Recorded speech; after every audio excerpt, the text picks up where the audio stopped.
Latest পদ্ধতিতে ভাগবত হচ্ছে, piano বাজিয়ে ভাগবত পাঠ করা হচ্ছে, কেউ যেন বাধা দিচ্ছি না। মনে রাখবেন, এটা পিয়ানো বাজানোর আসন নয়, এইগুলো নাটক চলতেছে। ফোন দিলেই বলে 10,000, ফোন দিলে বলে 20,000। আমি সকল কমিটির কাছে অনুরোধ করছি, আপনারা এখান থেকে বেরিয়ে আসুন। বিশ্বাস করুন, এটা সুখদেব গোস্বামীর সেই ভাগবত। 7 দিন 7 রাত্রি ভাগবত পাঠ করার পরে মৃত্যু রথ আসছিলেন আমার পরীক্ষিত রাজাকে গ্রহণ করার জন্যে। নারায়ণ দৈববাণী দিয়ে গেলেন, বলেছে, ওরে যমরাজ, আমার ভক্তকে তুই আনতে যাস নে। বলেছে, প্রভু আর সময় শেষ হয়ে গিয়েছে, 7 দিন 7 রাত্রি ব্রহ্ম অভিশাপ, এই ব্রহ্ম অভিশাপ মোচন করা সম্ভব নয়। নারায়ণ গর্জে উঠে বলেছিল, আমার ভক্ত যে এখন হরি কথা কৃষ্ণ কথা শ্রবণ করছে, ওর যদি অনাস্থা হয়ে যায় তাহলে হরির কথা আর হরি হচ্ছে আমি অভিন্ন, আমার কোনো দাম থাকবে না রে। আমি তোর হাতে ধরি পায়ে ধরি রে যমরাজ, তুই একবার ভক্তি আচরণ কর, একবার দেখ সুখদেব গোস্বামী কোন ভক্তির কথা এই ভাগবতের মধ্যে আলোচনা করছে। ওই আসরে বসে 10,000 মুনি ঋষির আসরে বসে আজকে সেই ভাগবতটাকে ক্যাশ আসনে পরিণত করেছি আমরা। আমরা টাকা ছাড়া কিচ্ছু বুঝি না। আমরা কেউ জিজ্ঞেস করি না যে বাবা আপনি এত টাকা চাচ্ছেন, আমরা গরিব কমিটি, এত টাকা কোথা থেকে দিব। লেটেস্ট পদ্ধতিতে ভাগবত হচ্ছে, পিয়ানো বাজিয়ে ভাগবত পাঠ করা হচ্ছে, কেউ যেন বাধা দিচ্ছি না। মনে রাখবেন, এটা পিয়ানো বাজানোর আসন নয়, এটা ভক্তির আসর। ভক্তি অর্জন করতে এসেছি এখানে। যাত্রার মঞ্চের মতো করে তবলা বাজিয়ে আজে বাজে সুরে কীর্তন করার আসর এইটা নয়। যদি এই আসরটা সাজাতে হয়, তোমরা আরেকটা আসর সাজিয়ে দিও। আপনারা বিশ্বাস করুন, যেখানে বৈষ্ণবের আগমন হয় সেটা হয় বৃন্দাবন, আর সেই বৃন্দাবনে কোনোদিন আজে বাজে সুরে গান হয় না। নামযজ্ঞের আসরের মধ্যে আজে বাজে সুরে কীর্তন করা হয়। 2 ঘন্টা কীর্তনের আসর, রাগিনীটা ভেঙে দিয়ে কীর্তনিয়া মহাশয় রূপবানে নাচে, কোমর দুলাইয়া গানে তোমরা গান করে বেড়াও। অথচ শ্রীমান চৈতন্য মহাপ্রভু বলেছেন, ওরে শ্রীবাস, আমি আর কোথায় থাকি জানি না, কিন্তু যেখানে হরিনাম যজ্ঞ হবে, যেখানে ভাগবত সভা হবে, অমনি সভা মাঝে ভক্তের পদধূলি মাঝে আমাকে তুমি গৌরাঙ্গ মহাপ্রভুকে খুঁজে পাবে। সেই আসরটাকে আমরা সিনেমার সুরে গান করে কি করে এই আসরটাকে আমরা কুলুষিত করতে পারি, এটা কেউ আমরা প্রতিবাদ করি না। কীর্তনিয়া মহাশয়দের চরণে আমার শত সহস্র কোটি প্রণাম রইল। এখানে কীর্তনিয়ারা রয়েছেন, আমি বিশ্বাস করি আপনাদের মতো একজন কীর্তনিয়ার গর্ভে আমার জন্ম হয়েছে। ঔরসে আমার পিতা একজন কীর্তনিয়া, তাই তো কীর্তনিয়াদের বড় ভালোবাসি। আমার বাবা আমাকে বলেছিলেন যে আমাকে যখন টিফিন দেওয়া হয় সকালে, সেই টিফিনের পয়সাটা আমি খাই না, আমি পকেটে রেখে দেই। আমি বলেছি কেন? বলেছে রেখে দিই তোমাদের লেখাপড়ার জন্যে, তোমরা লেখাপড়া শিখে মানুষের মতো মানুষ হও। আমার বাবা না খেয়ে কীর্তনের আসরে মৃদঙ্গ বাজাতেন। আমার বাবা একসাথে 17টা খোল বাজিয়েছে। এই বাংলাদেশের মধ্যে অন্যতম একজন কীর্তনিয়ার সন্তান আমি, তাই তো কীর্তনিয়াদের দেখলে সবাইকে আমার পিতা মনে হয়। আমি এখনো বিশ্বাস করি 109 বছর বয়স, আমার বাবা এখনো বেঁচে রয়েছে। আমার বাবার শিক্ষায় শিক্ষিত হয়ে স্কুল কলেজের বিভিন্ন সার্টিফিকেট অর্জন করে যখন গ্রন্থতে হাত দিতে গেলাম, দেখলাম আমার মানব জীবন বৃথায় চলে যাচ্ছে। কি হবে আমার পিতার এই টাকা দিয়ে? এত কষ্টের গড়া আমি, আমাকে এত লেখাপড়া করিয়ে মানুষ করলেন, অথচ আমাকে দিয়ে কোনো ভক্তের চরণের সেবায় লাগলাম না। তাই তো নিত্যানন্দ সেবাশ্রমে জন্মগ্রহণ করে, তথাপিও জন্মসূত্রে ভালো জায়গায় জন্ম হলেও আমার লোভের কারণে, আমার কামনা বাসনার কারণে এই জীবনটা বৃথায় চলে যাচ্ছিল।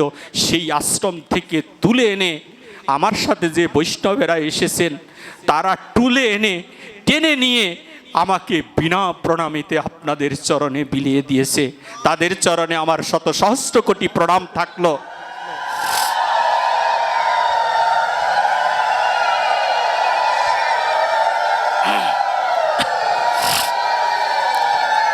ওরে বৃন্দাবনে যাব রে আমি, ওই না বৃন্দাবনে যাব রে, ব্রজ গোপীর দ্বারে দ্বারে কবে ভিক্ষা মেগে খাবো। বৃন্দাবনে আমরা সকলেই যাই, আমার ইন্দ্রিয় সকল বৃন্দাবনে যায়, কিন্তু যে না গেলে বৃন্দাবনে যাওয়া হবে না, তার নাম হচ্ছে অন্ধ ধৃতরাষ্ট্র এই মন। এই মনটা যদি বৃন্দাবনে না যাও, ওরে মন তোমার হাতে ধরি পায়ে পড়ি, কৃপা করে একবার মধুর বৃন্দাবনে চলো না রে মন। ওই বৃন্দাবনে গেলে আমার ব্রজগোপীদের দেখতে পাবো, আর দর্শনে যায় মনের ময়লা, পর্শিরে হয় ভাবতরঙ্গ। ওই ব্রজগোপীর পদধূলি যদি কিঞ্চিত পরিমাণ কোনো দিন আমার গায়ে লেগে যায়, তৎক্ষণাৎই সেই শ্রীমতী রাধারানীর কৃপা লাভ হয়ে যাবে। এটাই তো শাস্ত্রের সিদ্ধান্ত। আমার মহাপ্রভু এই সিদ্ধান্ত জানাতেই এসেছেন আমাদের মাঝে। বৃন্দাবন ধাম মাঝে এক বৈষ্ণব তিনি ভজন করতেছিলেন। সেই বৈষ্ণবের নাম ছিল নির্মল ব্রাহ্মণ। এই নির্মলময় ব্রাহ্মণ তিনি শিশুবেলা থেকেই ভজন করছেন। ভজন করতে করতে করতে করতে বয়সটা প্রায় শেষ হয়ে যাচ্ছে। তখন হঠাৎ করে শেষ বয়সে এসে একজন ব্রজগোপী বৃদ্ধ মা, সেই মা আমার, আমি যেই ব্রজগোপীর গৃহে ছিলাম, সেই মাকে আমি বলেছিলাম, মা তোমাকে কি বলে ডাকবো? বলছে সবাই আমাকে মা বলে ডাকে, তুমিও মা বলে ডেকো আমাকে। তাই তো ওনাকে আমি মা বলে ডাকলাম, ডাকার অধিকার পেলাম। আমি যখন বৃন্দাবনে যাব তার আগে আমি শুনতে পেয়েছি ব্রজগোপীর হাতের নাকি এক গ্লাস জল হলেও খেতে হয়। আমি চিন্তা করলাম ব্রজগোপী কোথায় পাবো, বৃন্দাবনে যাবই কি করে, ভাষাও তো বুঝি না, উপায়টা কি? ওরা এত ইংলিশ বোঝে না, ওরা হিন্দিটাই ভালো বোঝে, আমি বেশি একটা হিন্দি জানি না। হঠাৎ করে একটা ফোন আসলো, এক ব্রজগোপীর গৃহে থাকার নিমন্ত্রণ পেয়ে গেলাম। ব্রজগোপীর গৃহেই থেকে গেলাম। প্রতিদিন মায়ের হাতের রান্না খেলাম, প্রতিদিন মায়ের সাথে চললাম। চলতে চলতে কি জানতে পারলাম, মাকে বললাম, মা ভজন সাধন তো বহু দূরের কথা, জানি না আরো কোটি জনম, কত জনম এই বিশ্ব ব্রহ্মাণ্ডে আসলে তোমাদের মতো স্বীকৃতি হবে, তোমাদের মতো একটা বৈষ্ণবের ঘরে জন্ম হবে। আবার কবে জানি আবার মধুমাখা সুরে, কবে যেন এই বদনে একবার রাধে রাধে বলে ডাকতে পারবো। জয় রাধে, প্রেম সে বলি রাধে রাধে। ওই নির্মল ব্রাহ্মণ তিনি বৃন্দাবনে ভজন করছেন।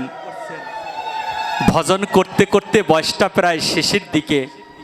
তৎক্ষণাৎই বৃদ্ধ এক মা ব্রজগোপী, ওই গোপীর ওই বৃদ্ধ নির্মল ব্রাহ্মণের জন্য খুব মায়া লেগে গেল, খুবই মায়া হচ্ছে।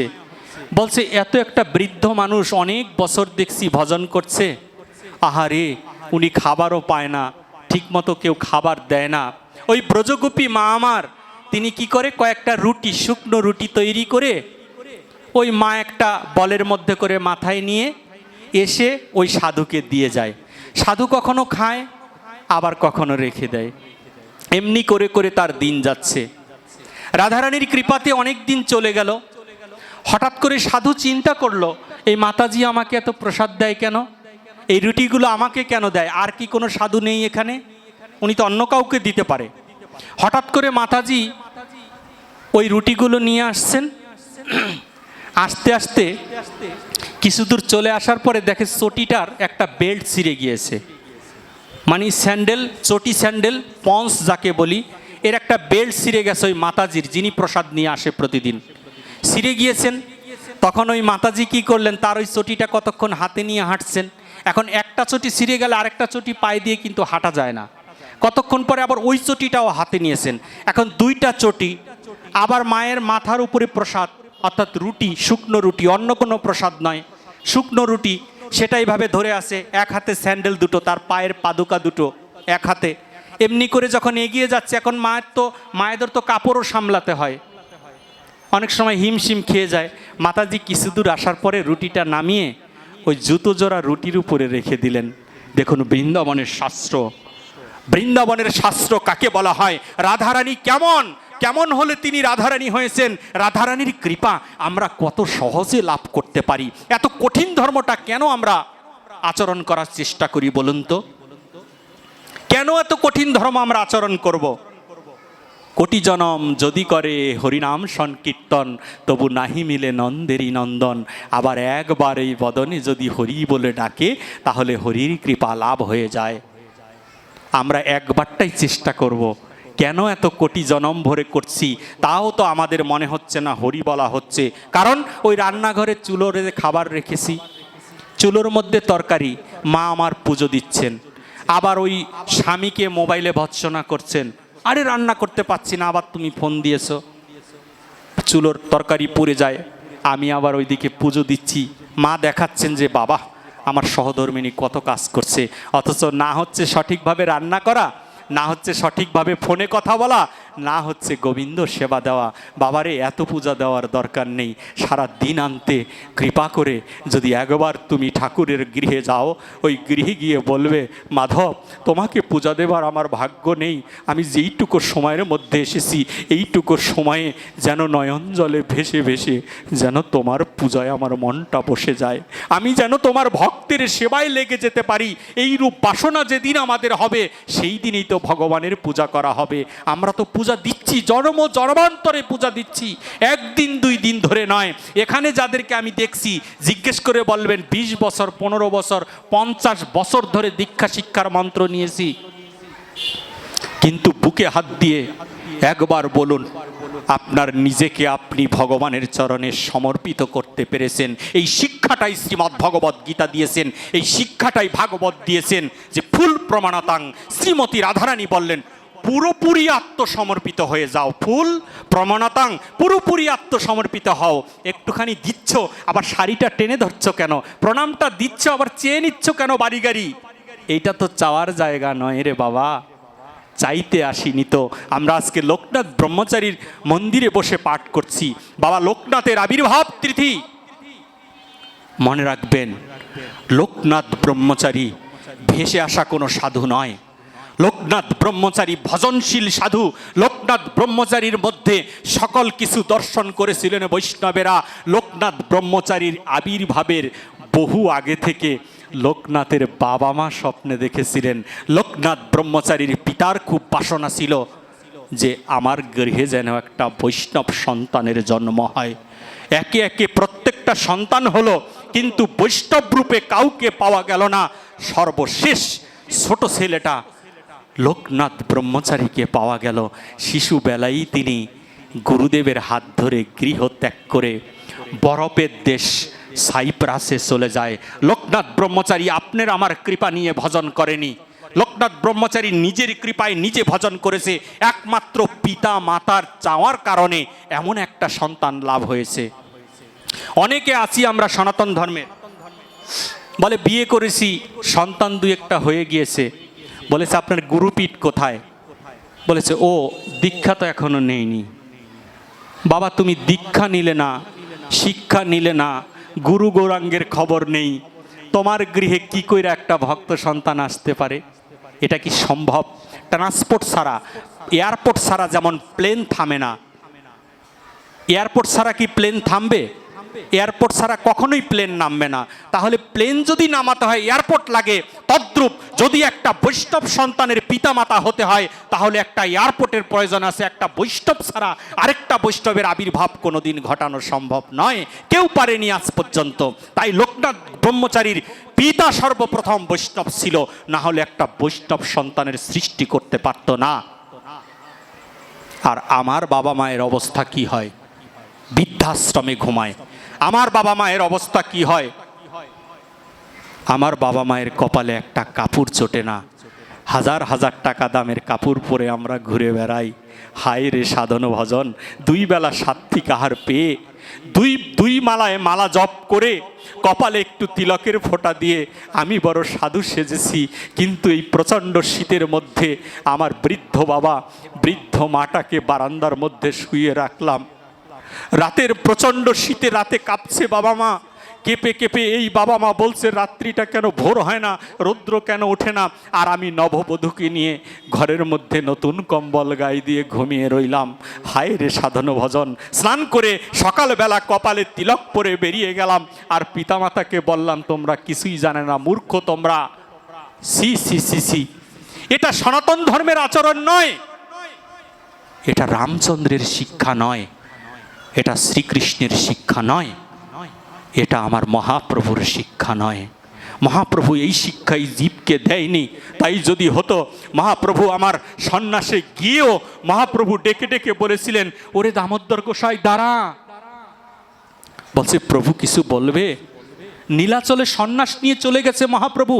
আগামীকালকে আমার আপনাদের কৃপাতে এখানে আলোচনা কথা বলা হয়েছে, যদি আপনাদের কৃপা হয় মহাপ্রভুর হরি কথা কৃষ্ণ কথা কালকে আমরা শ্রবণ করব। আমার তো সেই যোগ্যতা নেই। মহাপ্রভু সেই নীলাচলে গিয়েও বলে, ওরে দামোদর একটুখানি দাঁড়া শ্রীবাস, শুনে যা। বলেছে কিছু বলবে প্রভু? সন্ন্যাস কিন্তু নিয়েছে সে। বলেছে শ্রীবাস, আমি তো আমার সচী মাতার সেবা করতে পারলাম না, আমি তো জীবের মঙ্গলার্থে সন্ন্যাস নিয়ে চলে এসেছি। সন্ন্যাসী সন্তানের মায়ের বদন দর্শন করতে নেই, মায়া লেগে যায়। তাই তোরা যখন নবদ্বীপে যাবি, আমার মায়ের জন্য একটা শাড়ি রেখেছি, এই শাড়িটা আমার মাকে দিয়ে দিবি কৃপা করে। জগন্নাথের মন্দিরের পাতার বাটিতে করে প্রসাদ রেখেছি, কৃপা করে আমার জনম দুঃখী মাকে এই প্রসাদটুকু পৌঁছে দিস দামোদর। দামোদর কেঁদে কেঁদে বলছে, প্রভু তুমি তো সন্ন্যাসী, সন্ন্যাসী হয়ে তুমি মায়ের সেবা কেন করছো? আমার মহাপ্রভু কেঁদে কেঁদে বলেছিলেন, ওরে দামোদর শুনে যা, যে যেন ভক্তি ভরে সন্ধ্যাবেলা একবার হলেও মায়ের বদন দর্শন করে, সে যেন মায়ের বদন দেখে না রে। যে যেন মায়ের বদন দেখবে দিনান্তে একবার, সে যেন স্বয়ং বৃন্দাবন ধাম দর্শন করে। বৃন্দাবন আর মায়ের বদন একই কথা আমি বলে দিয়ে গেলাম মহাপ্রভু। আজকে সেই মা নামক বৃন্দাবনটা ঘুমিয়ে রইলেন শিরা কাঁথা গায়ে দিয়ে, আর আমরা বলো ভজনের সাধু হয়েছি। কোথা থেকে এসেছে এই সাধুত্ব? এইটা ঐশ্বরিক ভাবনাপন্ন অসুরদের ক্রিয়াকর্ম আমাদের ভিতরে প্রবেশ করেছে বলেই এই সমস্ত মনোভাবের প্রচার হচ্ছে এই দেশে। মহাপ্রভু প্রসাদ আর শাড়ি দিয়েও ক্ষান্ত হলো না, বলছেন শুনে যাও, প্রসাদ আর শাড়ি নিয়ে যাচ্ছ? বলছে হ্যাঁ গো প্রভু, আমাদের বিদায় দাও।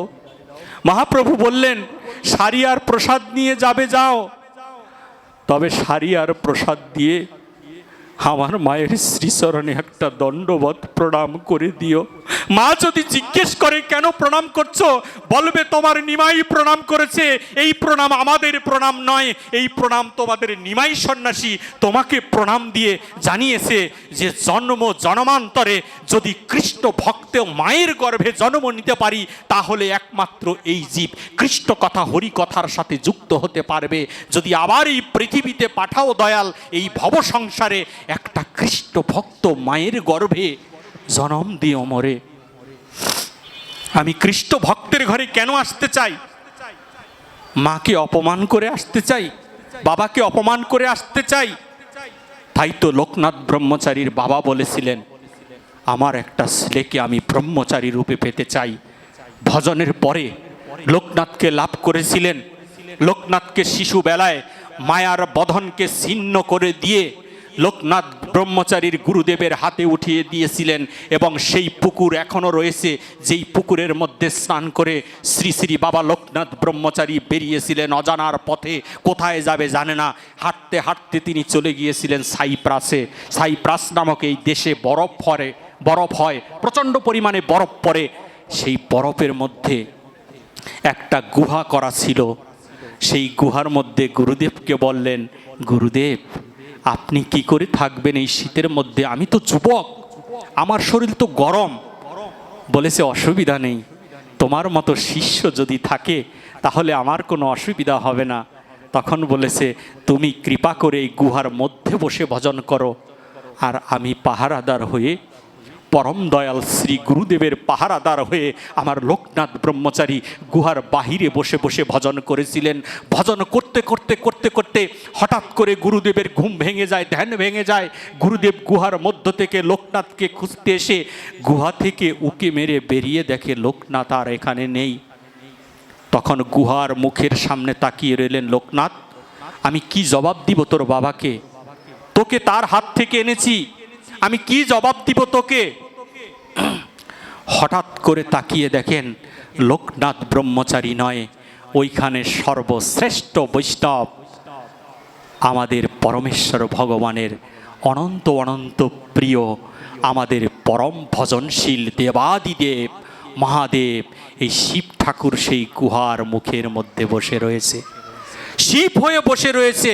তখন গুরুদেব তাকিয়ে বললেন, কি ব্যাপার শিব, তুমি কোথা থেকে আসলে? তখন হেসে দিলেন, বলেছে, আমি শিব নয় গো বাবা, আমি তো তোমার শিষ্য লোকনাথ ব্রহ্মচারী। তখন প্রণাম করে দণ্ডবত প্রণাম দিয়ে গুরুর চরণে লুটিয়ে পড়লেন লোকনাথ ব্রহ্মচারী। বললেন, গুরুদেব তুমি আমাকে শিব দেখছো কেন? বলেছে, আমি দেখেছি তো দেখেছি, আজকে থেকে তোর নাম হবে শিব লোকনাথ। তাই আমরা গান করি, জয় বাবা লোকনাথ, জয় শিব লোকনাথ। এই জন্য শিবকে দেখেছিলেন লোকনাথের মধ্যে তার স্বয়ং গুরুদেব। আমরা গুরুদেবের প্রণাম মন্ত্র পাঠ করি, গুরু ব্রহ্মা গুরু বিষ্ণু গুরুদেব মহেশ্বর গুরুরেব পরম ব্রহ্ম তস্মৈ শ্রী গুরুবে নমঃ।